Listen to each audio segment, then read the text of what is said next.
CA foundation, CS foundation, CMA foundation, as well as BCom students, as well as 11 and 12 एक chapter पढ़ाऊंगा, full theoretical chapter student. The name of the chapter is capital and revenue expenditure, capital and revenue receipts. Student इस chapter को काफी easy लेते हैं और ये chapter student एक ऐसा चैप्टर है जिससे आपको मालूम चलेगा जब आप रेक्टिफिकेशन ऑफ एरर्स चैप्टर पढ़ोगे, इस चैप्टर के बगैर नहीं बनता है। Final account, trading, profit and loss and balance sheet, आप हरगिज इस चैप्टर का नॉलेज नहीं है तो आप बेहतर नहीं कर सकते। यानी ये चैप्टर स्टूडेंट एक ऐसा चैप्टर है जो जबरदस्त इंपैक्ट लाता है और स्टूडेंट समझते नहीं है कि sir capital and revenue transactions है क्या, इस चैप्टर का महत्व क्या है। स्टूडेंट मैंने जो नोट बनाया खास करके वो स्टूडेंट को ध्यान में रखकर बनाया गया, जबरदस्त नोट है मेरे हिसाब से, बहुत ही हम लोग बेहतर अपनी जान दे रही है। आप सोचोगे कि मैंने जो सर नोट बनाया उसके सबसे पहले आपको मिलेगा इस चैप्टर की जरूरत है। सर हम ये चैप्टर क्यों पढ़ेंगे, कैपिटल एंड रेवेन्यू एक्सपेंडिचर या फिर कैपिटल एंड रेवेन्यू रिसीट्स या capital and revenue income, sir receipts, payment, sir इनको जानकर हमारा क्या बेनिफिट होगा। तो उसमें आप क्लियर कर पाए इस चैप्टर का रोल क्या है। देखो मैं बता रहा हूं, आप ध्यान से सुनेगा। The name of the chapter is capital and revenue transaction. उसमें देखिएगा कि जब हम बिजनेस करते हैं तो हमारे बहुत से लेन देन होते हैं, लेन देन में ट्रांजैक्शन होते हैं। देखो एक बिजनेस को क्या क्या करना पड़ता है स्टूडेंट, तरह तरह के एक्सपेंडिचर करने पड़ते हैं, तरह तरह के एक्सपेंडिचर होते हैं। आप अपनी लाइफ को देखो स्टूडेंट, हम लाइफ में जब जन्म लेते हैं, बर्थ होता है, अब बर्थ से डेथ तक सर हमारा एक्सपेंडिचर लगा रहता है। आप ध्यान से देख लीजिए सर। तो सर ये जो एक्सपेंडिचर है तो सर इसको हमें जानना पड़ता है कि सर अकाउंट्स में, बिजनेस में जब हम एक्सपेंडिचर इनकम करते हैं स्टूडेंट, तो वो अगर मैं उसका नेचर नहीं जानूंगा कि वो किस तरह का एक्सपेंडिचर है, तो याद रखिएगा आपका कभी भी अकाउंट्स का जो प्रॉफिट या लॉस हम निकालते हैं वो गलत निकलेगा, उसका इंपैक्ट पड़ जाएगा। मतलब मान लीजिए सर आपका एक्सपेंडिचर का नेचर क्या है, आपको जो पैसे मिलते हैं रिसीट्स, उसका नेचर जानना पड़ता है कि सर वो किस तरीके का है। तो सर पहले आप क्लियर कीजिएगा कि अगर मैं समझा ही नहीं कि वो नेचर, उस ट्रांजैक्शन का नेचर क्या है सर, तब मैं काम नहीं कर पाऊंगा। उसका मतलब क्या करना है कि स्टूडेंट को हमेशा जानना है कि हमारे बिजनेस में हम जितने भी ट्रांजैक्शंस करते हैं सर उसका नेचर क्या होता है, वो कैपिटल नेचर का है ना रेवेन्यू नेचर का है। अब स्टूडेंट ये तो वर्ड कितना टफ है, कैपिटल नेचर क्या होता है। एक स्टूडेंट पूछता है सर मैं कैपिटल नेचर, पजल हो गया वो, सर कैपिटल नेचर क्या होता है, व्हाट इज रेवेन्यू नेचर, समझ में नहीं आ रहा। स्टार्ट करता हूं स्टूडेंट, तो सुनिएगा स्टूडेंट। मेरे नोट में लिखा हुआ है at the time of recording transactions. Student इसका मतलब जब कोई लेन देन रिकॉर्ड करते हैं, रिकॉर्ड कहां करेंगे, बुक्स में, अकाउंट्स की कॉपी किताब में, बिजनेस की फर्म में। तो बोलते हैं जब हम ट्रांजैक्शन रिकॉर्ड करते हैं, it is of paramount importance to differentiate between capital and revenue transaction. मतलब जब भी कोई हम लेन देन रिकॉर्ड करेंगे तो हमें ये ध्यान रखना है कि कौन सा उसमें कैपिटल नेचर का ट्रांजैक्शन है और कौन सा मेरे बिजनेस का रेवेन्यू नेचर का ट्रांजैक्शन है। ठीक है, ये जानना जरूरत है। अच्छा, बोलते हैं कुछ ट्रांजैक्शन, इसमें मैंने लिखा है some of the transaction have an impact on profit और लॉस। बोलते हैं कुछ ट्रांजैक्शंस का ना हमारे प्रॉफिट और लॉस पे इफेक्ट पड़ेगा। अगर आप ट्रांजैक्शन को गलत ट्रीट कर दोगे तो देखना प्रॉफिट बहुत ज्यादा हो जाएगा, या आप ट्रांजैक्शन को कभी-कभी गलत करोगे तो प्रॉफिट बहुत कम आ जाएगा। दोनों ही चीज गलत है, यानी हमको ट्रांजैक्शन को उसी का जो नेचर है ना उसके हिसाब से रिकॉर्ड करेंगे। अगर आप ट्रांजैक्शन को गलत रिकॉर्ड करें तो मैंने क्या बोला, गलत रिकॉर्ड से क्या क्या होगा, कभी प्रॉफिट बहुत बढ़ जाएगा, उस गलती की वजह से कभी प्रॉफिट बहुत घट गया, एसेट्स बहुत बढ़ जाएगी, एसेट्स बहुत घट जाएगी। तो सर ये चारों ही केस आपके लिए खराब है। आपका अकाउंट्स का उद्देश्य आपको ट्रू प्रॉफिट या ट्रू लॉस बताना है, आपको ट्रू फाइनेंशियल कंडीशन बतानी है। तो आपका सर अगर नेचर ऑफ ट्रांजैक्शन आप अगर गलत सोचते हो तो देखना प्रॉफिट बहुत ज्यादा या कम हो जाएगा। इसीलिए सर वो ना प्रॉफिट बढ़े ना प्रॉफिट बहुत कम हो जाए, जो एक्चुअल प्रॉफिट अगर मुझे वही लाना है तो मुझे जानना पड़ेगा कैपिटल एंड रेवेन्यू ट्रांजैक्शंस होते क्या है। तो सर मेरे नोट में लिखा है some transaction have an impact on profit और लॉस ऑफ एन एंटिटी। बोलते हैं कुछ ट्रांजैक्शन का हमारे प्रॉफिट या लॉस में जबरदस्त फर्क पड़ता है। If the nature of transaction is revenue, बोलते हैं याद रखिएगा अगर वो रेवेन्यू नेचर का ट्रांजैक्शन है ना तो उसका हमेशा प्रॉफिट में इंपैक्ट पड़ता है। इसमें क्या बोला, रेवेन्यू नेचर के जितने भी ट्रांजैक्शन है ना उनका प्रॉफिट में इफेक्ट पड़ता है। इसमें अगर ट्रांजैक्शंस रेवेन्यू नेचर का है तो हमारे प्रॉफिट में हमेशा फर्क पड़ेगा। वेयर कैपिटल ट्रांजैक्शन का नेचर प्रॉफिट में फर्क नहीं पड़ता है। इस वजह मुझे सुनिए और देखिए, सर रेवेन्यू ट्रांजैक्शन का प्रॉफिट में फर्क पड़ता है और आप बोले कैपिटल ट्रांजैक्शन का फर्क नहीं पड़ता। बता रहा हूं, उसमें याद रखिएगा हम क्लास 11 में पढ़ते हैं एक्सपेंडिचर जो वर्ड होता है, एक्सपेंडिचर बिजनेस में, इसमें जो भी कर रहे हैं, मान लो अगर मैं किसी को पेमेंट दे रहा हूं तो वो एक तरह का एक्सपेंडिचर हो सकता है ना, क्योंकि आप पेमेंट क्यों दे रहे हो, क्योंकि आप बंदे मुझसे कोई बेनिफिट नहीं होगे। तो उसमें बिजनेस में ना तरह तरह के एक्सपेंडिचर करते हैं। किसी भी बिजनेस को, इंस्टीट्यूशन को चलाने के लिए आपको डे टू डे बेसिस पे एक्सपेंडिचर करने पड़ते हैं। इसमें कुछ एक्सपेंडिचर देखना ऐसे होते हैं एक बार कर देते हैं, फिर करने की जरूरत नहीं पड़ती है। उसमें देखिएगा आप कुछ एक्सपेंडिचर करते हो ना, कर तो दिए लेकिन उसका बेनिफिट आपको बार बार मिलता है, फिर बोले सर मैं और ये एक्सपेंडिचर नहीं करूंगा, तब वो वैसा एक्सपेंडिचर जो है नॉर्मली कैपिटल नेचर का एक्सपेंडिचर होगा। क्या बोला सर ने? सर ने कहा कोई भी एक्सपेंडिचर जो आपने किया इनकर्ड हो गया, इनकर्ड मतलब या तो पैसा दे दिए या उस एक्सपेंडिचर को करने से ना आपकी लायबिलिटी बढ़ गई, तब वो एक्सपेंडिचर इनकर्ड हो गया। बहुत जन इनकर्ड नहीं समझते। सर इनकर्ड क्या होता है? बता, इनकर्ड क्या कह रहे हैं? मान लो सर मैं एक कार खरीदा, बबलू सर ने एक कार खरीदी, एक्सपेंडिचर इनकर्ड हो गया।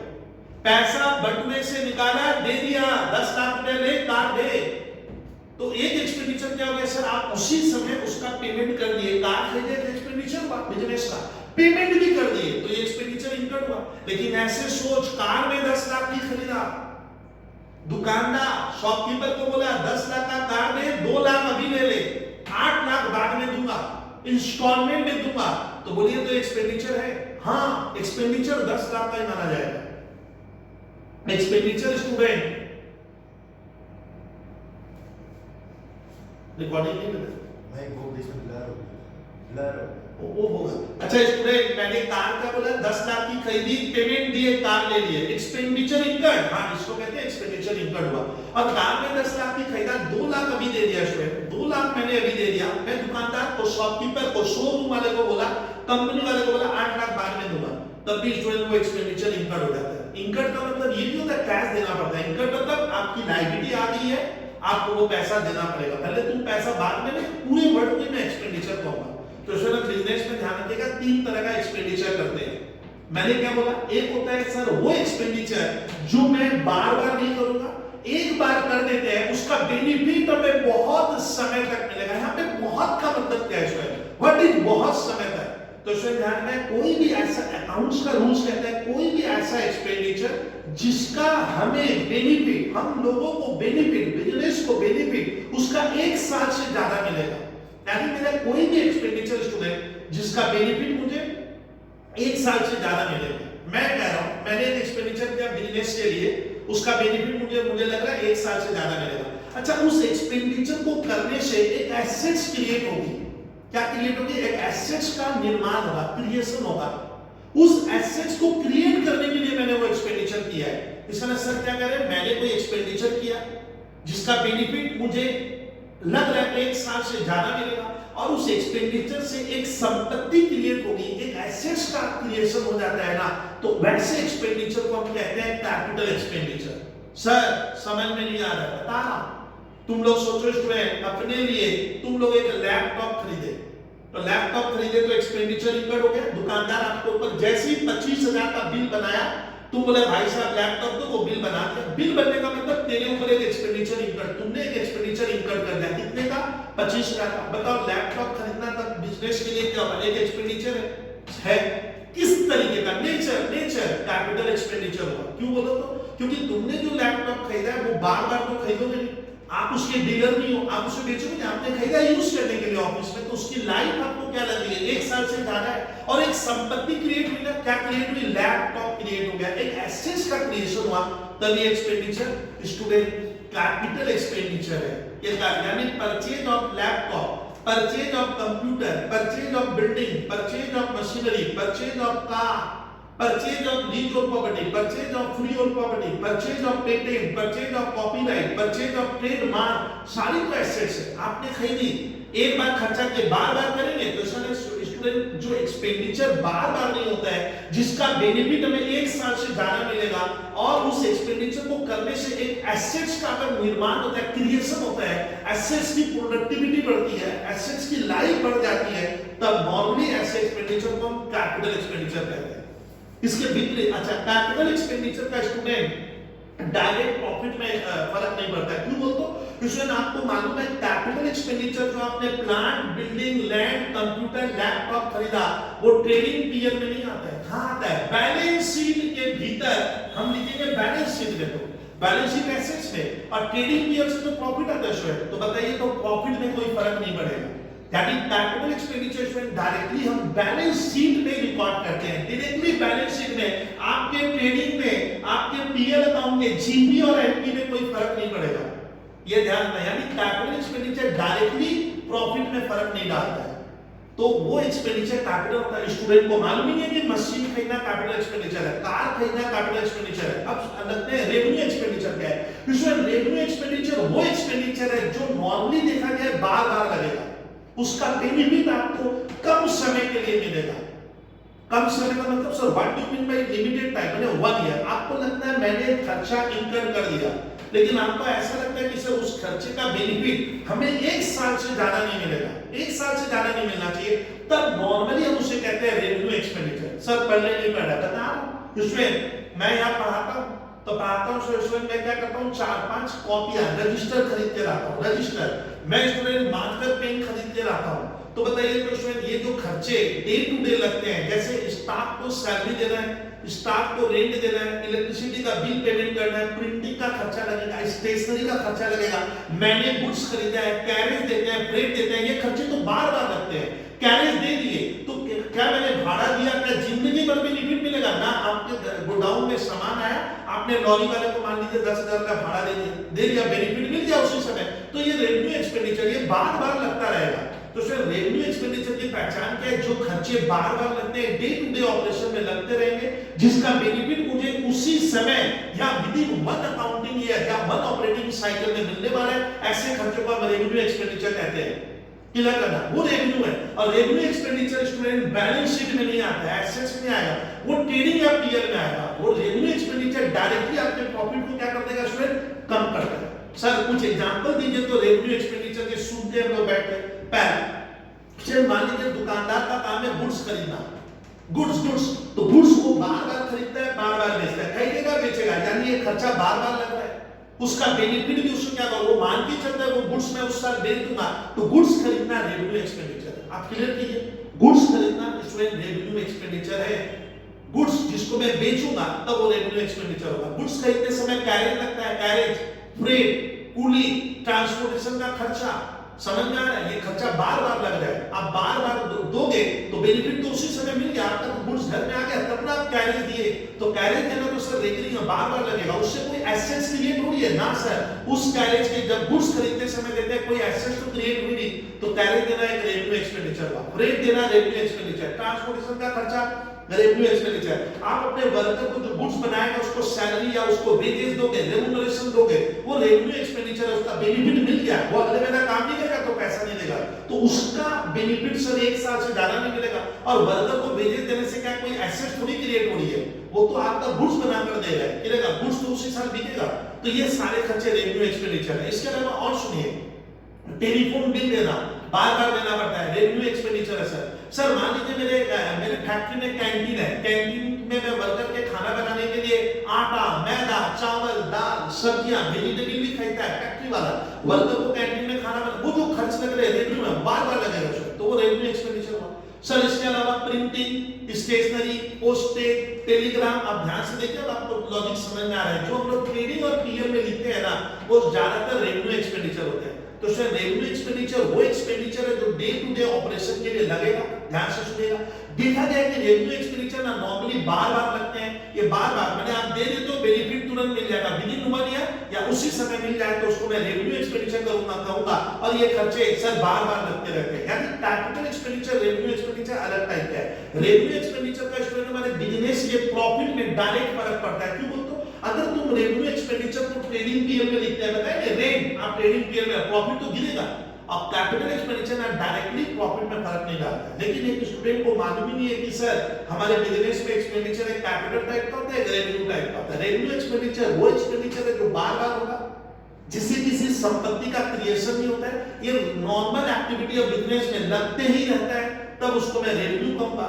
और कैपिटल एक्सपेंडिचर नॉर्मली सर वो एक्सपेंडिचर है जो आप एक बार करते हो, लेकिन उसका बेनिफिट आपको एक साल से ज्यादा मिलने वाला है, और उस खर्चे के करने से एसेट्स क्रिएट हो जाती है, तब उसको हम लोग कैपिटल एक्सपेंडिचर कहेंगे।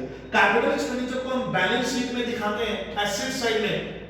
रेवेन्यू एक्सपेंडिचर को नॉर्मली हम ट्रेडिंग और पीएल में दिखाते हैं। रेवेन्यू एक्सपेंडिचर का मैं गलत, अब देखो गलत ट्रीटमेंट क्या होता है। मान लो आप रेवेन्यू एक्सपेंडिचर को कैपिटल एक्सपेंडिचर पकड़ लिए, स्टूडेंट रेवेन्यू को कैपिटल एक्सपेंडिचर मान लिया, मालूम है खर्चे को वो एसेट्स की तरह सोच रहे हैं, तो प्रॉफिट लॉस उसका गलत आएगा, यानी आपका अकाउंट्स का पूरा टारगेट फुलफिल हो जाएगा। टारगेट फुलफिल नहीं होगा क्योंकि आप कैपिटल और रेवेन्यू का एक्सपेंडिचर का फर्क नहीं समझते। अब आता है एक एक्सपेंडिचर और होता है स्टूडेंट, उसका नाम रखा गया है रेवेन्यू नहीं, कैपिटल नहीं, उसका नाम है डिफर्ड रेवेन्यू एक्सपेंडिचर। सर ये क्या होता है? सुनो, रेवेन्यू एक्सपेंडिचर स्टूडेंट वो एक्सपेंडिचर है जिससे कोई संपत्ति क्रिएट नहीं होगी, जो बार-बार देखा गया है, लगता है उसका बेनिफिट हमें उसी समय मिलता है, रेवेन्यू होता है। लेकिन यार अपना स्टूडेंट कुछ रेवेन्यू एक्सपेंडिचर हमारे ऐसे भी होते हैं जिसका बेनिफिट हमें एक साल से ज्यादा मिलेगा, लेकिन कोई एसेट्स क्रिएट नहीं होती है, तब हो जाता है डिफर्ड रेवेन्यू। सर समझ में नहीं आ रहा, बता स्टूडेंट, मैं कोचिंग सेंटर चलाता हूं, मैं चाहता हूं मेरे स्टूडेंट बढ़े, तो मैंने क्या किया, छोटे छोटे लीफलेट कागज छपवा लिए, अब कागज पूरा बंटवा दिया, पूरे में अपने कोलकाता एरिया में कागज बंटवाया। क्या बंटवा रहा हूं सर? वो लीफलेट बंटवा रहा हूं कि बंटवा रहा हूं कि मेरे स्टूडेंट बढ़ जाए। तो मैं जो एक तरह का एडवर्टाइजमेंट हुआ, ये मेरा रेवेन्यू एक्सपेंडिचर है। मुझे मालूम है मैं जो कागज बंटवा रहा हूं वो 1000, 2000, 5000 रुपए का खर्च है, मुझे लग रहा है कि बंटवा दिए, उसका बेनिफिट मुझे उसी साल मिलेगा। लेकिन उसने देखा गया कुछ बड़ी बड़ी कंपनियां हैं जो एडवर्टाइजमेंट का करोड़ों में खर्च करती है, करोड़ों में। तो सर मान लो स्टूडेंट एक बड़ी कंपनी एडवर्टाइजमेंट का खर्चा किया, ध्यान से सुनिए, एक बड़ी कंपनी स्टूडेंट मान लो किसी फिल्म स्टार को पकड़ा, बोला भैया देख मेरा प्रोडक्ट का एडवर्टाइजमेंट तुम कर देना। फिल्म स्टार बोला सर मैं सीधा 5 करोड़ रुपया लूंगा। बताइए तो फिल्म स्टार से अगर हम एडवर्टाइजमेंट करा रहे हैं, सीधा कितना मांग रहे हैं? 5 करोड़ रुपया बोलता है आपके प्रोडक्ट का ऐड करने का लूंगा। कंपनी का दिमाग खराब होता है, 5 करोड़ किसको कहते हैं? 500 लाख मांग रहे हैं, लेकिन वो कंपनी बोलता है भाई साहब आप कर दीजिए। बताइए तो फिल्म स्टार से अगर मैं एडवर्टाइजमेंट करा रहा हूं 5 करोड़ देकर, कोई संपत्ति बनेगी? कोई लैंड बिल्डिंग थोड़ी बन रहा है, तो इसका ये खर्चा रेवेन्यू नेचर का खर्चा है। लेकिन 5 करोड़ उसको क्यों दिया? मैंने पूछा भाई साहब आप 5 करोड़ दोगे फायदा क्या मिलेगा? बोला बब्बू सर सोचिए मत, वो फिल्म स्टार अगर मेरे प्रोडक्ट का एक बार ऐड कर देता है, भले वो 5 करोड़ मुझसे ले ले, लेकिन हमें मालूम है, कंपनी का मैनेजमेंट कहता है मुझे मालूम है कि 5 करोड़ के बदले हम कस्टमर को 5 साल तक अट्रैक्ट करेंगे। यानी कंपनी को ये लग रहा है अगर मैं फिल्म स्टार से किसी प्रोडक्ट का लॉन्च करवा लेता हूं, जबरदस्त एक्सपेंडिचर कर देता हूं, भले मैं अभी एक साथ कर रहा हूं, लेकिन हमें मालूम है कि अगर वो फिल्म सर स्टार या कोई सर नामी हस्ती मेरे प्रोडक्ट का ऐड कर देती है, अगर मैं उसको लंप सम पेमेंट कर भी देता हूं एट ए टाइम, तो मेरे मन में विश्वास है कि अगर वो एक बार मेरे प्रोडक्ट को छू के एडवर्टाइजमेंट कर दे तो उसका बेनिफिट हमें 3 साल, 5 साल, 10 साल तक मिल सकता है। बताइए तो फिल्म स्टार जो एडवर्टाइजमेंट का सर के लिए मैंने जो उसको पेमेंट किया, आप बोलिए कि क्या कोई वो रेट है, कैपिटल एक्सपेंडिचर है, कोई एसेट्स क्रिएट होगी ना? एसेट्स तो क्रिएट नहीं हो, तो बंदा लेके घर चला गया। तो वैसे खर्चे को जिसका जो है रेवेन्यू नेचर का, वो रेवेन्यू नेचर का खर्चा है एडवर्टाइजमेंट, कोई एसेट्स नहीं बनती है उसमें, लेकिन आपको लग रहा है उसका बेनिफिट हमें एक साल से क्या होगा, ज्यादा मिलेगा, तब स्टूडेंट आप उसको कहना डिफर्ड रेवेन्यू एक्सपेंडिचर। यानी डिफर्ड रेवेन्यू एक्सपेंडिचर वो एक्सपेंडिचर है जो होता है रेवेन्यू एक्सपेंडिचर है, लेकिन आपको लगता है कि ये खर्चा मुझे सर एक साल से ज्यादा बेनिफिट देगा, तब उसका नाम देना डिफर्ड रेवेन्यू एक्सपेंडिचर। इसका बेस्ट एग्जांपल होता है एडवर्टाइजमेंट, ह्यूज एडवर्टाइजमेंट एक्सपेंडिचर जो आपने किया है जब प्रोडक्ट लॉन्च करते हैं, कोई दुकान खोलते समय, शोरूम या सर इनॉग्रेशन करते समय आप जो किसी खर्चे इस तरह का एडवर्टाइजमेंट करते हो जिसका बेनिफिट आपको खुद को महसूस होता है कि मुझे मोर देन 1 ईयर मिलेगा, वो कैपिटल एक्सपेंडिचर नहीं है, क्योंकि वहां एसेट्स क्रिएट नहीं होती है, कोई संपत्ति क्रिएट नहीं होगी, तो वैसे खर्चे को आप कहना डिफर्ड रेवेन्यू एक्सपेंडिचर। अब स्टूडेंट मैं अपने पूरे नोट में जाके आपको फटाफट पढ़ूंगा। कैपिटल एक्सपेंडिचर 3 तरह के एक्सपेंडिचर तक बिजनेस में होता है, capital expenditure, revenue expenditure, deferred revenue expenditure. Sir what is capital expenditure? प्रवचन सुनिए तो लिखा है capital expenditure it is the outflow of fund or expenditure which is incurred. बोलते हैं कैपिटल एक्सपेंडिचर वो एक्सपेंडिचर है जिससे मेरे बिजनेस का फंड आउटफ्लो माने मेरे बिजनेस से फंड माने पैसा क्या होगा सर बिजनेस से कुछ इकोनॉमिक बेनिफिट क्या होगा चला जाएगा. बोलता है capital expenditure is the outflow of fund. क्यों भैया पैसा क्यों गया? बोलता है towards purchase of fixed assets. हम जब फिक्स्ड एसेट्स परचेज करते हैं तो फंड गया, तो फिक्स्ड एसेट परचेज करना कैपिटल एक्सपेंडिचर हो गया. क्यों? क्योंकि फिक्स्ड एसेट्स की लाइफ एक साल से ज्यादा है, इसका बेनिफिट हमें एक साल से ज्यादा मिलेगा. और फिक्स्ड एसेट्स का मैं डीलर नहीं हूं, मैं बार-बार उसको खरीदूंगा नहीं, इसलिए कैपिटल एक्सपेंडिचर है. तो कैपिटल एक्सपेंडिचर का डेफिनेशन मैंने मैथ में लिखी है sir, it is the outflow of fund. बोलता है इस एक्सपेंडिचर से हमारा फंड चला जाता है. किस लिए गया? टुवर्ड्स परचेज या क्रिएशन. वर्ड देखिए कितना परचेज या मैंने क्रिएट. अच्छा हम लोग फिक्स्ड एसेट तो बना भी सकते हैं ना, क्रिएट करते समय जो खर्चा लगेगा वो भी कैपिटल एक्सपेंडिचर है. तुम बोले बबलू भैया मेरे बाबूजी ने हमारे घर के हमारे लिए एक मकान बनाया. बताइए मकान को बनाया मतलब क्रिएट किया. क्रिएट करते समय रॉड, सीमेंट, बालू, लेबर, वर्कर जो खर्चा लगा, लेकिन उस खर्चे के बदले क्या होगा? एक एसेट्स क्रिएट हो रही है ना, तो वो खर्चा स्टूडेंट तब कैपिटल एक्सपेंडिचर होगा. मान लीजिए आपने रॉड खरीदा, सीमेंट खरीदा, सैंड खरीदा, वर्कर को बुलाकर जमीन खरीदे. बोले बबलू भैया मेरा तो 25 लाख रुपया लग गया. वो 25 लाख रुपया किसके लिए लग रहा है? एक एसेट्स बनाने के लिए लगेगा, तो वो खर्चा स्टूडेंट तब कैपिटल एक्सपेंडिचर माना जाएगा. तो कैपिटल एक्सपेंडिचर में क्या होता है सर? आपके बिजनेस का फंड जा रहा है. फंड मतलब क्या? कोई इकोनॉमिक बेनिफिट कैश निकलेगा towards purchase of fixed assets, towards creation of fixed assets, towards improvement of fixed assets. Sir ये इंप्रूवमेंट क्या होता है? मान लो स्टूडेंट आपका एक रेस्टोरेंट है, होटल जिसमें 20 व्यक्ति बैठते हैं, 20% बैठ सकते हैं. तुम देखा कि मेरे रेस्टोरेंट में हमेशा 25 व्यक्तियों की भीड़ रहती है. मैंने 25 व्यक्ति मेरे रेस्टोरेंट में आते हैं, मेरे पास जगह तो 20 की है. तो मैंने अपने इंजीनियर को बोला देखना यार मेरा रेस्टोरेंट में हमेशा 25% आते हैं, भीड़ जबरदस्त रहती है, लेकिन मेरे पास चेयर टेबल 20 का है. तो इंजीनियर बोला कि सर मैं इसको फिर से क्या करता हूं, आपकी इस जो जगह है जहां पे आप रेस्टोरेंट में इंसानों को बैठा रहे हो, इसको मेरे हाथ में लीजिए, मैं इसको इस तरह से इसका स्ट्रक्चर बदल दूंगा कि अब इसमें 30 व्यक्ति बैठे थे. और मैंने क्या किया, रेस्टोरेंट 10 दिन बंद किया, उसमें तोड़ फोड़ करके वो इस तरह से उस रेस्टोरेंट का स्टूडेंट क्या किया, डेवलपमेंट कर दिया कि अब मैं 20 की जगह 30 चेयर लगा पा रहा हूं. मैंने 20 चेयर नहीं, पहले मैं 20 चेयर लगाता था. 20 क्या होता है सर, खाने वाले जो खाने के पर्सन आते थे वो 20 व्यक्ति बैठते थे, उसी जगह मेरे 30% बैठते हैं. यानी आपने क्या किया, एसेट्स का इंप्रूवमेंट कर दिया. इंप्रूवमेंट इन द सेंस उसकी कैपेसिटी बढ़ गई. तो सर अगर कोई एसेट, कोई खर्चे से अगर कोई एसेट्स की प्रोडक्टिविटी बढ़ जाए, एसेट्स की लाइफ बढ़ जाए, उससे ज्यादा उत्पादन प्रोडक्शन होने लगे, ज्यादा बेनिफिट मिलने लगे, तब वो भी कैपिटल एक्सपेंडिचर होगा. यानी स्टूडेंट एक रेस्टोरेंट ने अपने रेस्टोरेंट को इस तरह से बदल दिया कि जहां पे 20 व्यक्ति बैठते थे 20, अब उसमें 30 बैठेंगे. वो जो खर्चा लगा वो रेवेन्यू एक्सपेंडिचर नहीं माना जाएगा, क्योंकि आपने एसेट्स की क्या की है सर, उसकी प्रोडक्टिविटी को बढ़ा दिया. ऐसे खर्चे को भी क्या कहना, कैपिटल एक्सपेंडिचर. फिर आता है सर ऐसा कोई भी खर्चा जिससे कॉस्ट कम लग रहा है. वो कॉस्ट कम का मतलब मान लीजिए कि सर मेरे पास एक मशीन है, उस मशीन को अगर मैं 1 घंटा चलाऊंगा तो चलाने के पीछे मेरा 1000 रुपए का खर्चा आ रहा है. मान लीजिए भाई मेरे फैक्ट्री में मशीन है, मैं अगर मशीन चलाता हूं ना 1 घंटा तो उसके पीछे 1000 रुपए का खर्चा आता है. मैंने इंजीनियर को बोला देख भैया ये जो मशीन है 1 घंटा चला रहा हूं, 1000 रुपए लग रहा है, कोई ऐसा रास्ता ढूंढना कि 1 घंटा चलाऊं मेरा खर्चा 800 ही बैठे. अब मेरे इंजीनियर ने मान लीजिए कुछ ऐसा खर्चा कर दिया कि जिस मशीन को चलाने में 1 घंटा का मेरा 1000 रुपए का खर्चा लग रहा था, उसने ऐसा कुछ सर उसके ऊपर मैंने खर्चा वो मेरा इंजीनियर किया है कि बोला बाबू अगर आप चलाओगे 1 घंटा तो आपका 800 का कॉस्ट आएगा. तो बताइए कि मेरा बेनिफिट क्या होगा कि मेरा परमानेंटली अब जो भी कॉस्ट उस मशीन को चलाने में लगेगा मेरा पर घंटे का 200 रुपया बच रहा है. तो इसका स्टूडेंट इसका कोई भी एक्सपेंडिचर जिससे आपका कॉस्ट कम हो जाता है वो भी क्या होगा, कैपिटल एक्सपेंडिचर माना जाएगा. याद कीजिए वो खर्चा कैपिटल होगा. तो इसका कैपिटल एक्सपेंडिचर का मेरा लिखा हुआ है एक और, इंक्रीजिंग द अर्निंग कैपेसिटी. बोलते हैं कि उस खर्चे से आपके कमाने की क्षमता बढ़ जाएगी. और रेस्टोरेंट वाला एग्जांपल जहां पे 20 व्यक्ति बैठते थे उसी रेस्टोरेंट में अब मैं 30 की व्यवस्था कर दिया हूं, उसको चेंज करके, तो जिससे आपकी प्रोडक्टिविटी बढ़ जाए वो कैपिटल एक्सपेंडिचर होगा. तो स्टूडेंट कैपिटल एक्सपेंडिचर का ये फायदा. अब स्टूडेंट सुनिए मेरे नोट में स्टूडेंट लिखा हुआ है, मीनिंग के बाद लिखा हुआ है कैपिटल एक्सपेंडिचर का बेनिफिट क्या है. फटाफट बोलूंगा, प्रवचन में सुनेगा. उसमें लिखा है such expenditure normally yield benefit which extend beyond the current accounting period.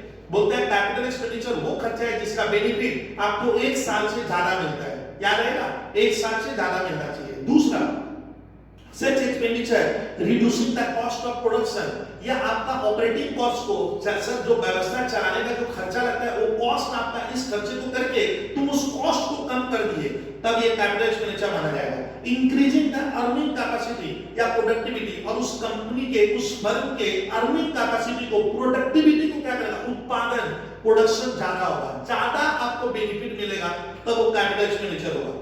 अब स्टूडेंट कैपिटल एक्सपेंडिचर का ट्रीटमेंट क्या है? कैपिटल एक्सपेंडिचर स्टूडेंट कभी भी ट्रेडिंग पीरियड में नहीं आएगा डायरेक्टली। कैपिटल एक्सपेंडिचर में आपने लैंड खरीदा, आपने बिल्डिंग खरीदी, आपने मशीन खरीदी, ये बैलेंस शीट या एसेट्स में लिखना तो आता है कि कैपिटल एक्सपेंडिचर का ट्रीटमेंट बताओ, तो लिख देना capital expenditure are shown on the asset side of the balance sheet. लेकिन जो कैपिटल एक्सपेंडिचर आपने किया लैंड बिल्डिंग मशीन पे, सर अगर उसका कोई डेप्रिसिएशन होगा उस हाँ डेप्रिसिएशन उसका जो होता है ना वो रेवेन्यू एक्सपेंडिचर है, तो कैपिटल एक्सपेंडिचर को क्या बैलेंस शीट या एसेट्स में दिखाएंगे, क्लियर कर लिए।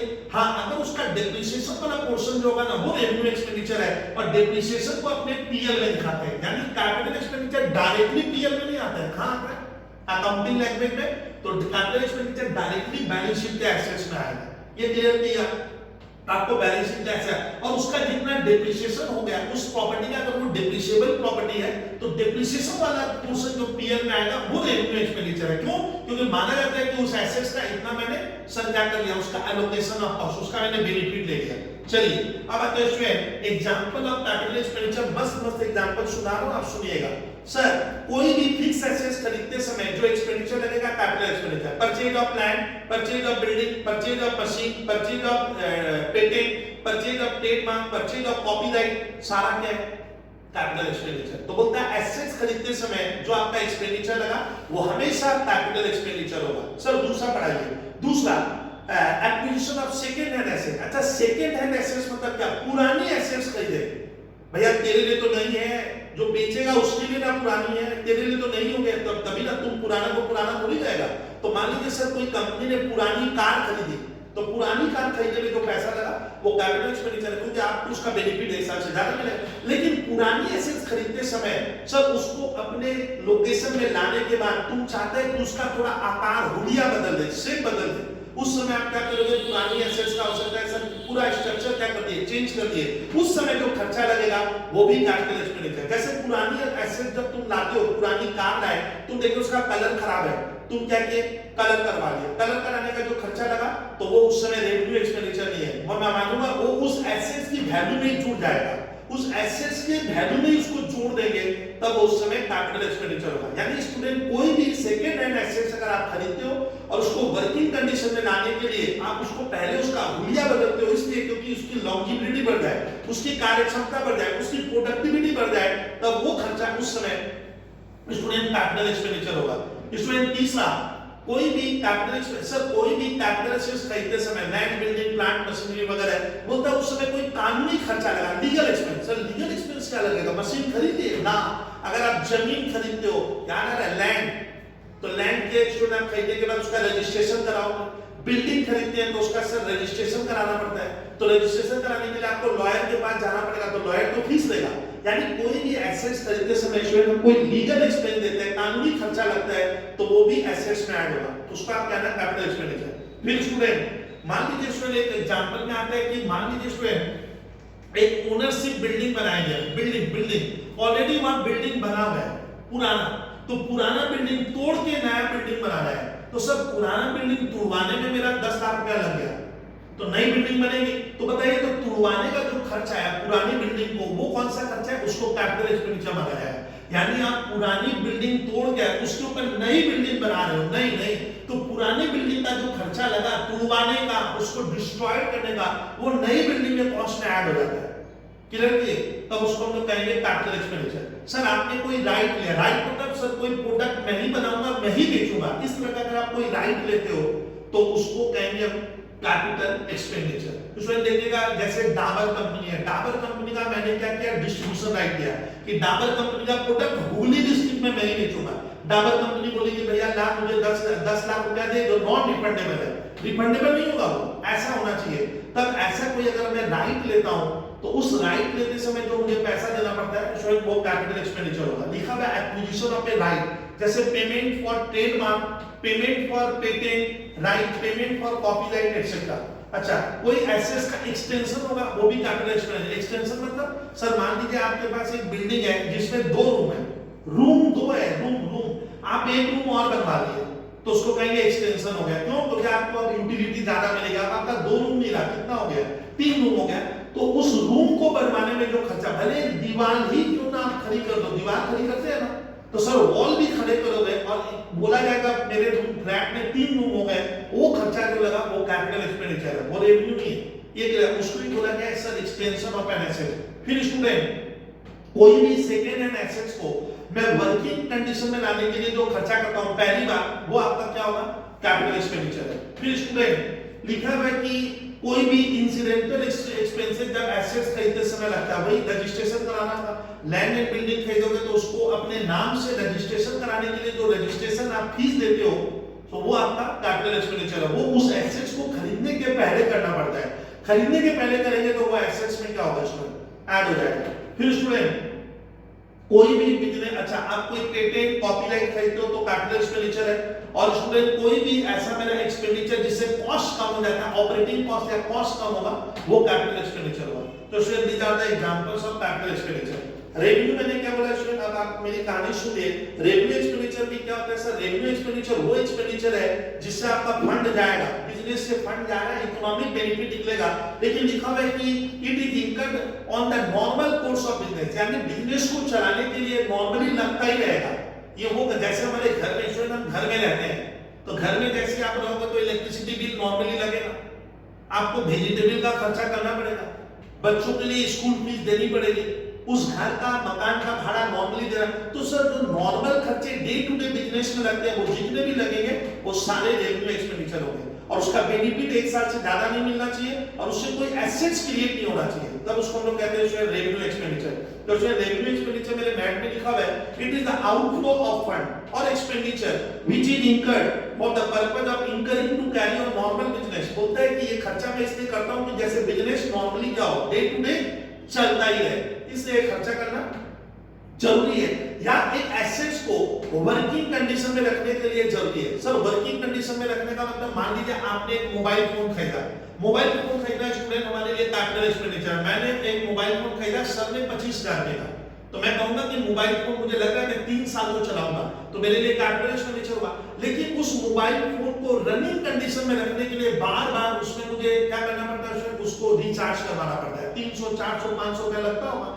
तो ये जो सर उस एसेट्स को वर्किंग या कभी बिगड़ जाता है तो मैं उसका रिपेयर करवाता हूं, तो ये जो खर्चे होते हैं क्यों हो रहे हैं, उस एसेट्स को, उसकी लाइफ नहीं बढ़ी है, उस एसेट्स को उसी रूप में चलाने के लिए मैं बीच बीच में खर्चा करना पड़ता है, तो वो हो जाता है स्टूडेंट तब रेवेन्यू एक्सपेंडिचर। जैसे आपके पास एक बाइसाइकिल है, आपके पास एक 2 व्हीलर है, आपके घर में एक कार है, बिगड़ गई तो रिपेयर करा, तो ये नॉर्मली रोज तो नहीं लगता है, लेकिन लगेगा तो अवश्य को उसी कंडीशन में रखने के लिए बार बार मैं करता हूं, वो करना पड़ता है, तब वो रेवेन्यू होगा। जैसे हमारा एक मकान है, हम 4 साल में एक बार रंग करा लेते हैं, क्यों करवा रहे हो, रंग कराने से क्या मकान की लाइफ बढ़ेगी, लाइफ नहीं बढ़ेगी, लेकिन उस एसेट्स को उसी कंडीशन में रखने के लिए खर्च करते हैं, तब वो रेवेन्यू होगा। क्लियर करेगा, वो सेकेंड हैंड नहीं है, आप क्लियर करोगे तब उसको रेवेन्यू होगा। सर कोई भी मशीन आपका बिगड़ गया, आप उसको रिपेयर कराओगे तो रिपेयर का जो खर्चा लगता है मशीन बिगड़ने के बाद, तो वो सब क्या है, रेवेन्यू एक्सपेंडिचर है। तो इसमें मैंने लिखा हुआ है कि रेवेन्यू एक्सपेंडिचर में आपका फंड चला जाता है, ये नॉर्मल कोर्स ऑफ बिजनेस, मतलब बिजनेस चलाने के लिए ये खर्च आपको डे टू डे करने पड़ते हैं और इसका बेनिफिट उसी ईयर मिलेगा, तब वो रेवेन्यू एक्सपेंडिचर होगा, और इससे किसी एसेट्स का क्रिएशन नहीं होना चाहिए, उसको रेवेन्यू एक्सपेंडिचर कहते हैं। अच्छा, रेवेन्यू एक्सपेंडिचर का हमारे प्रॉफिट में डायरेक्ट फर्क पड़ता है, क्यों, क्योंकि रेवेन्यू एक्सपेंडिचर इसमें ट्रेडिंग और पीएल के डेबिट में लिखते हैं और इससे प्रॉफिट गिनेगा, तो इसका रेवेन्यू एक्सपेंडिचर आपको ये मालूम ही नहीं है कि ये रेवेन्यू एक्सपेंडिचर है, तब तुम तो सवाल गलत बनाएगा। रेवेन्यू एक्सपेंडिचर को तुम रेवेन्यू एक्सपेंडिचर नहीं मानकर छोड़ दिए और उसको बैलेंस शीट में डाल दोगे तो आपका तो प्रॉफिट गलत आएगा। इसलिए इस चैप्टर में पढ़ रहा हूं, सीए गाइडलाइन कहता है भैया देखो ये रेवेन्यू एक्सपेंडिचर है, नॉर्मली ये कैपिटल है, इसका कोई हार्ड एंड फास्ट रूल नहीं होता है कौन सा कैपिटल कौन सा रेवेन्यू, बट एक जनरल आइडिया सबकी क्लियर है कि कैपिटल एक्सपेंडिचर को आपको कैपिटल मानना होगा, रेवेन्यू को रेवेन्यू मानोगे। अब आता है स्टूडेंट रेवेन्यू एक्सपेंडिचर का अकाउंटिंग ट्रीटमेंट मेरा लिखा हुआ है, लिख देना revenue expenditure directly find place in the trading या पीएल अकाउंट के डेबिट में आते हैं, इससे हमारे प्रॉफिट में डायरेक्ट क्या होता है, प्रॉफिट कम हो जाता है। रेवेन्यू एक्सपेंडिचर को हम बैलेंस शीट या एसेट्स में डिस्क्लोज नहीं करेंगे, ये इसका हो गया student accounting treatment. Sir example सुनिए, सैलरी ऑफ एम्प्लॉयज, मेरे यहाँ जो एम्प्लॉय काम करता है मैंने सैलरी दिया, बोलिए तो सैलरी दूंगा, उसी महीने का बेनिफिट मिला ना, एक बार सैलरी दोगे बोलोगे 10 साल फायदा मिलेगा, तो सैलरी देने से क्या कोई एसेट्स क्रिएट होती है ना सर। तो सैलरी देना, वेजेस देना, रिम्यूनरेशन देना, बोनस देना, मेडिकल एक्सपेंस की फैसिलिटी देना एम्प्लॉय को, कर्मचारी, सब तो डे टू डे खर्चा है, इसका बेनिफिट उसी महीना मिला या उसी समय मिल रहा है, आपको मोर देन 1 ईयर नहीं मिलेगा और कोई एसेट्स क्रिएट नहीं होती है उससे, तो ये सब रेवेन्यू एक्सपेंडिचर है। फिर सुनिए स्टूडेंट, रेवेन्यू एक्सपेंडिचर का एग्जांपल है रिपेयर्स, मेंटेनेंस। अच्छा कोई एसेट्स का मैंने पार्ट्स बदला है, पार्ट्स नहीं बदलते हैं, मैं एक घड़ी पहनता हूं, घड़ी की बैटरी खराब हो गई, बैटरी डलवाए 100 रुपया लग गया, तो कौन सा खर्चा, रेवेन्यू एक्सपेंडिचर है। आपके घर में टॉर्च है, टॉर्च के भीतर सर क्या होता है, कंपोनेंट बैटरी है, बैटरी सर डाउन हो गई, बैटरी डलवाओगे नहीं, तो वो कौन सा खर्चा, रेवेन्यू एक्सपेंडिचर है। सर आपके घर में हम बल्ब जलाते हैं सर, लेट बल्ब खराब हो गया 200 रुपया लगेगा, रेवेन्यू एक्सपेंडिचर है इसमें। तो इसमें रेवेन्यू एक्सपेंडिचर कौन सा एक्सपेंडिचर, जो बार बार लगता है, जिसका बेनिफिट आपको उसी समय मिल जाए या 1 ईयर में मिलेगा और उससे कोई एसेट्स क्रिएट नहीं होगी, तब वो हमेशा रेवेन्यू एक्सपेंडिचर के कैटेगरी में जाएगा। तो सर रेवेन्यू एक्सपेंडिचर का एग्जांपल हुआ salary, printing, stationery, postage, purchase of goods, carriage and freight pay, travelling charges, convenience charges, medical expense, repairs, maintenance वगैरह। फिर उसमें मेरा लिखा हुआ है डिप्रिसिएशन, कंफ्यूज होता है, डिप्रिसिएशन स्टूडेंट जो फिक्स एसेट्स खरीदते हो उसका कुछ पोर्शन माना जाता है उसी ईयर उसका कंज्यूम कर लिए, तो जो पोर्शन आप कंज्यूम कर लिए वो डिप्रिसिएशन है। तो डिप्रिसिएशन कोई प्रॉपर्टी का नाम तो है नहीं, डिप्रिसिएशन कोई संपत्ति, तो डिप्रिसिएशन माना जाता है तुम इतना बेनिफिट ले लिया उसी ईयर, तो डिप्रिसिएशन स्टूडेंट क्या होता है, रेवेन्यू एक्सपेंडिचर है, ये आपके प्रॉफिट को कम कर देता है। चलिए सर गुड्स खरीदते समय जो खर्चा लगता है, गुड्स खरीदते समय carriage, freight, coolie, transportation, import duty वगैरह वगैरह लगती है, आप समझते हो सर, वो सारे के सारे रेवेन्यू एक्सपेंडिचर, गुड्स खरीदते समय लगता है, बार बार लगेगा, वो रेवेन्यू एक्सपेंडिचर होगा। चलिए सर आपने लोन लिया, लोन लिए तो उसका इंटरेस्ट देना होगा, इंटरेस्ट तो बार बार देना है, तो इंटरेस्ट आपका उस लोन का बेनिफिट भी आपको मिल रहा है, लेकिन इंटरेस्ट तो आपको रेकरिंग नेचर पे हर ईयर का देना पड़ता है, तो इंटरेस्ट देना रेवेन्यू एक्सपेंडिचर है। इंश्योरेंस प्रीमियम, स्टूडेंट मुझसे पूछते हैं सर इंश्योरेंस प्रीमियम, आप तो बोले रेवेन्यू खर्चा बार बार लगता है, लेकिन इंश्योरेंस प्रीमियम तो एक ही बार देते हैं, भले एक बार दो लेकिन उसका बेनिफिट तो उसी ईयर के लिए है ना, तो इंश्योरेंस प्रीमियम भले मैं एक बार देता हूं लेकिन इससे कोई एसेट्स तो क्रिएट होती नहीं है, तो इंश्योरेंस प्रीमियम क्या कोई एसेट्स थोड़ी बन रही है, तो इंश्योरेंस प्रीमियम भले आप एक बार दो, एक पीरियड कॉस्ट है, एक पीरियड के बेसिस पे लगेगा, वो रेवेन्यू एक्सपेंडिचर होगा। अच्छा इंश्योरेंस प्रीमियम देने से डाउट आता है कि सर इंश्योरेंस देंगे तो उसका बेनिफिट मिलेगा, बेनिफिट मिलेगा ये कोई गारंटी नहीं है, क्योंकि इंश्योरेंस प्रीमियम देते हैं मान लो फैक्ट्री में कुछ हुआ ही नहीं, ना कोई स्टॉक वगैरह का डिस्ट्रॉय हुआ, तो बदले में क्या मिलेगा ये मत जान, आपको इंश्योरेंस हर ईयर देना है। इंश्योरेंस आपका क्या करता है, मनोबल बढ़ाता है, आपको लगता है बिजनेस में कुछ होगा तो इंश्योरेंस बचा लेगा, कॉन्फिडेंस क्रिएट करता है। तो इंश्योरेंस प्रीमियम स्टूडेंट क्या है, एक रेवेन्यू एक्सपेंडिचर है, क्योंकि ये मुझे हर ईयर देना पड़ता है, और इंश्योरेंस प्रीमियम देने से ऐसा कोई एसेट्स का क्रिएशन नहीं होता है, तो इंश्योरेंस प्रीमियम भी रेवेन्यू एक्सपेंडिचर में जाएगा। इसके अलावा स्टूडेंट एक इसमें सीए में पूछता है कि एक दुकानदार है, उसकी एक दुकान है, फैक्ट्री है, उसने बाजू में एक दुकान और ले ली, तो ये बोलता है दुकान का स्टॉक, इस दुकान का स्टॉक उस दुकान में मूव करेगा या इस फैक्ट्री का स्टॉक उस फैक्ट्री में लेके जाएगा, तो उसका खर्चा लगेगा। भैया ये रेवेन्यू एक्सपेंडिचर है, आप अगर स्टॉक को एक जगह से दूसरी जगह ले जा रहे हो तो इससे आपको कोई एक्स्ट्रा बेनिफिट थोड़ी मिलेगा, तो इसका ध्यान रखिएगा, ये खर्चा बहुत दिन गलत लिखते हैं, ये रेवेन्यू है। देखो क्वेश्चन पूछा है expenditure on removal of stock to new factory site. New factory site का मतलब आपकी एक फैक्ट्री थी, आपने एक फैक्ट्री और खोली, यहाँ का सामान वहां पहुंचाए, पहुंचाते समय जो खर्चा लगा भैया रेवेन्यू खर्चा है, क्योंकि पहुंचाने से सर कोई एसेट्स क्रिएट थोड़ी होता है, कोई एसेट्स की लाइन थोड़ी पड़ रही है, पहुंचाना एक रेकरिंग वर्क है, रेकरिंग नहीं भी कम भले ही एक बार लगे लेकिन इससे कोई हमें अनड्यू सर एडवांटेज फ्यूचर में नहीं मिलने वाला है, तो याद रखिएगा आप वो खर्चा रेवेन्यू एक्सपेंडिचर में जाएगा। चलिए सर डेफर्ड रेवेन्यू एक्सपेंडिचर मैंने अपने लेक्चर में पहले ही बोल दिया था, डेफर्ड रेवेन्यू एक्सपेंडिचर सर वो खर्चा है जो मैंने किया तो है, उससे कोई एसेट्स क्रिएट नहीं होती है, कोई एसेट्स का निर्माण नहीं होगा, एसेट्स की प्रोडक्टिविटी नहीं बढ़ती है, लेकिन वो रेवेन्यू नेचर का खर्चा है, लेकिन मुझे लग रहा है कि वो खर्चा भले वो या एसेट्स क्रिएट नहीं हो रहा है, मुझे लग रहा है उसका बेनिफिट मुझे बहुत सारा मिल जाएगा। एग्जांपल दिए थे ह्यूज एडवर्टाइजमेंट एक्सपेंडिचर, जब हम करते हैं फिल्म स्टार से करवाते हैं, नामी हस्तियों से करवाते हैं, ये सोच कर मैं एडवर्टाइजमेंट करवा रहा हूं, इतना लंबा पैसा दे रहा हूं कि मुझे लग रहा है वो एडवर्टाइजमेंट का खर्चा इस साल तो कस्टमर ला के देगा, फ्यूचर में भी देगा, बट कब तक वो मुझे नहीं मालूम। हम अंदाजा करते हैं कि फ्यूचर में लगता है इस तक समय तक दे देगा।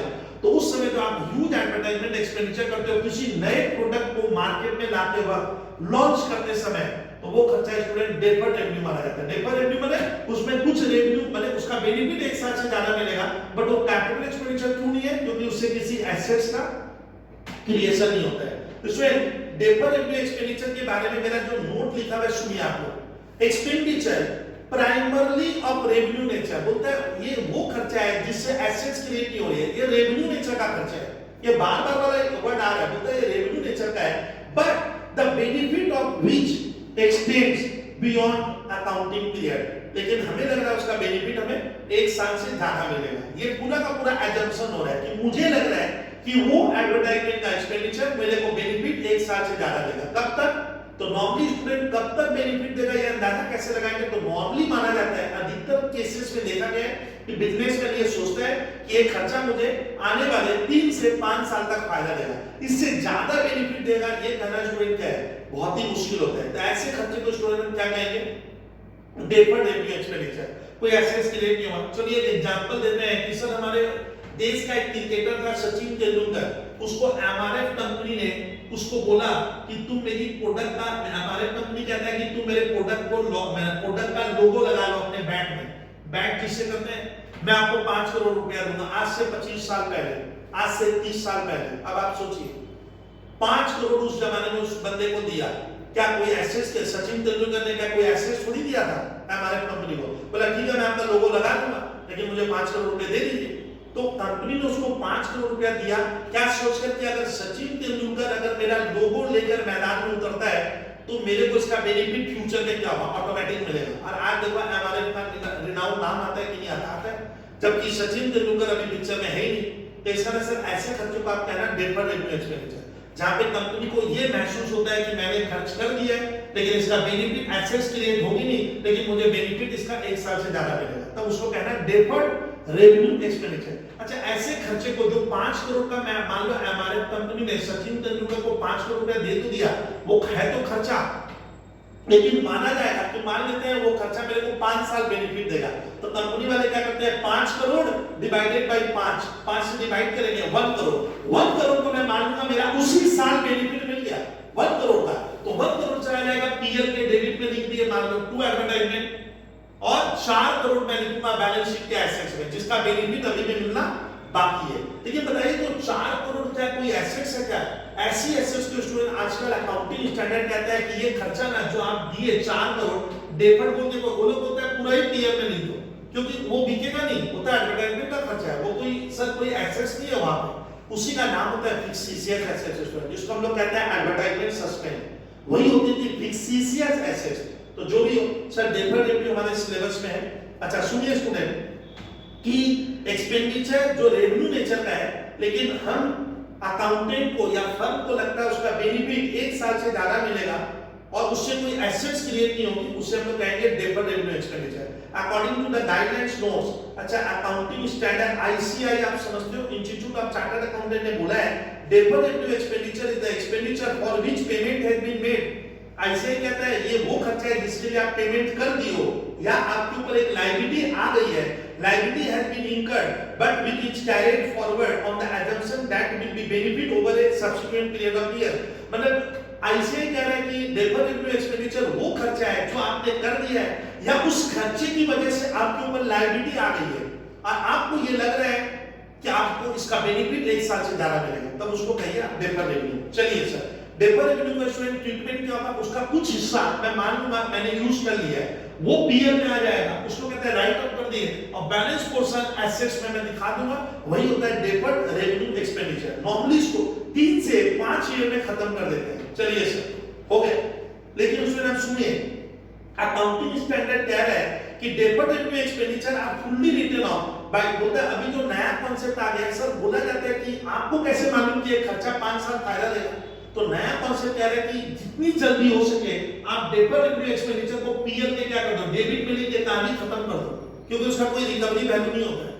तो नया रूल कहता है deferred revenue expenditure are fully written off by charging it to the PL account in the year of operation. बोलता है जिस साल ये खर्चा लगा आप मत बोलिए कि ये 5 साल फायदा देगा, दे सकता है 5 साल, लेकिन आप उसको क्या कर दो, पीएल में डाल के खर्चे को खत्म कर दो। अब बैलेंस शीट के एसेट्स में दिखाने की जरूरत नहीं है।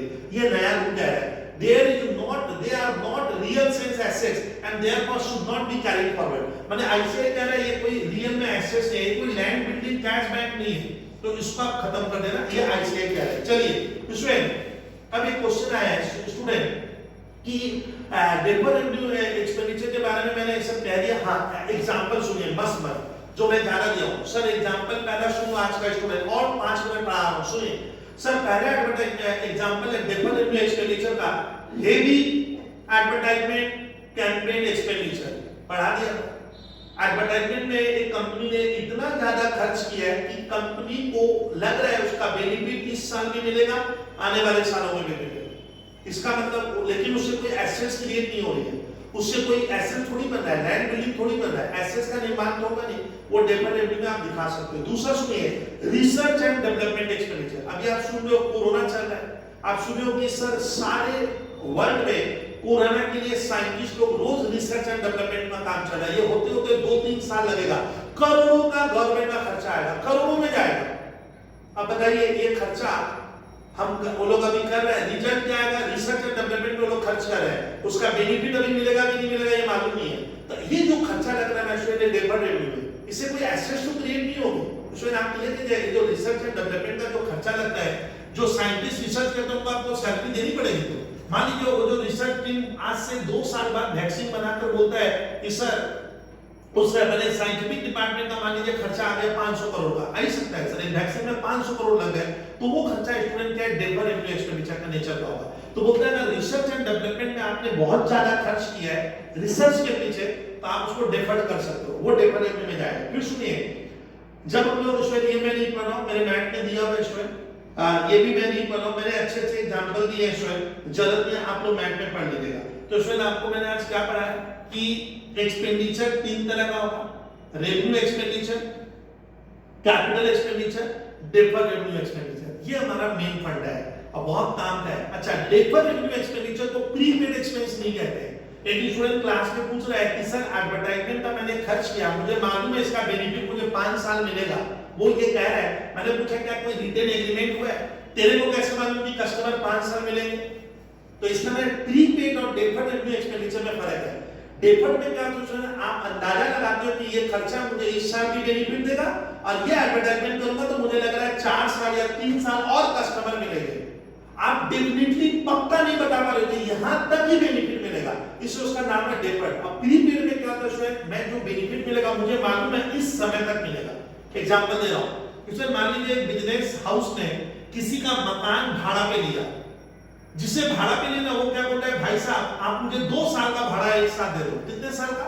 2 साल का मुझसे वो रेंट ले लिया। तो बता मैं इस साल का दिया, अगले साल का भी दिया, लेकिन अगले साल का कब तक दिया मुझे मालूम है ना, तब ये डेफर्ड नहीं है। आपको मालूम है कि मैं जो रेंट दे रहा हूं वो 2 साल का दे रहा हूं, जिसमें 1 साल का बेनिफिट इस साल मिलेगा और आने वाले का बस 1 साल तक ही मिलेगा, उसके बाद आपको वहां से वो निकाल भी सकता है। तो prepaid rent student deferred revenue expenditure में नहीं जाएगा। प्रीपेड रेंट एक करंट एसेट्स है, याद रखो, जिसमें यानी प्रीपेड में क्या होता है, आपको मालूम है कि मुझे बेनिफिट यहां तक इस बिंदु तक मिलेगा, इस पॉइंट तक मिलेगा, तब वो प्रीपेड है। और डेफर्ड रेवेन्यू एक्सपेंडिचर में हम अंदाजा लगाते हैं कि मुझे बेनिफिट यहां तक मिलेगा, तब हो जाता है deferred revenue expenditure. Advertisement campaign का जो खर्चा होता है, ह्यूज खर्च कर रहा हूं, मुझे नहीं मालूम उसका बेनिफिट कब तक मिलेगा, तो वो क्या डेफर्ड।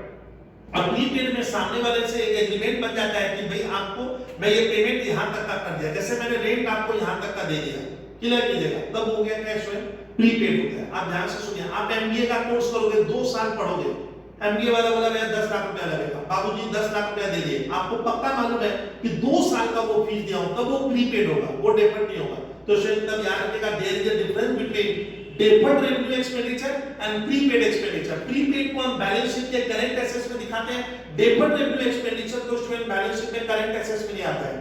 याद है, डेफर्ड रेवेन्यू एक्सपेंडिचर एक तरह का फिक्स सीसीएस एसेट्स है, और नया आईसीआई का रूल क्या है कि डेफर्ड रेवेन्यू एक्सपेंडिचर को विद्यार्थी पीरियड में पूरा का पूरा उसी साल दिखाकर वो खत्म कर देगा। कंपनी का नेट प्रॉफिट या फर्म का नेट प्रॉफिट उस खर्चे से कम हो जाएगा। क्लियर किया? आपको क्या बोलना चाह रहा हूं, ये जो क्लियर कर लीजिएगा। हो गया उसमें। इसके बाद मैं नेक्स्ट क्लास में आपको पढ़ाऊंगा कैपिटल रिसीप्ट्स। ध्यान से सुनिएगा, आज का लेक्चर सुन लीजिए। रेवेन्यू रिसीप्ट्स क्या होती है, कैपिटल रिसीप्ट्स क्या होती है, और पेमेंट और एक्सपेंडिचर में क्या फर्क है, और इनकम और रिसीप्ट में क्या फर्क है। तो हम लोग को एक सब चैप्टर का बेहतरीन आइडिया हो जाता है। Thank you student. थोड़ा बोरिंग चैप्टर था, लेकिन ये थ्योरेटिकल पार्ट है। मैं क्वेश्चन इसका दे दूंगा, आप लोग उसको देख लीजिएगा। चलिए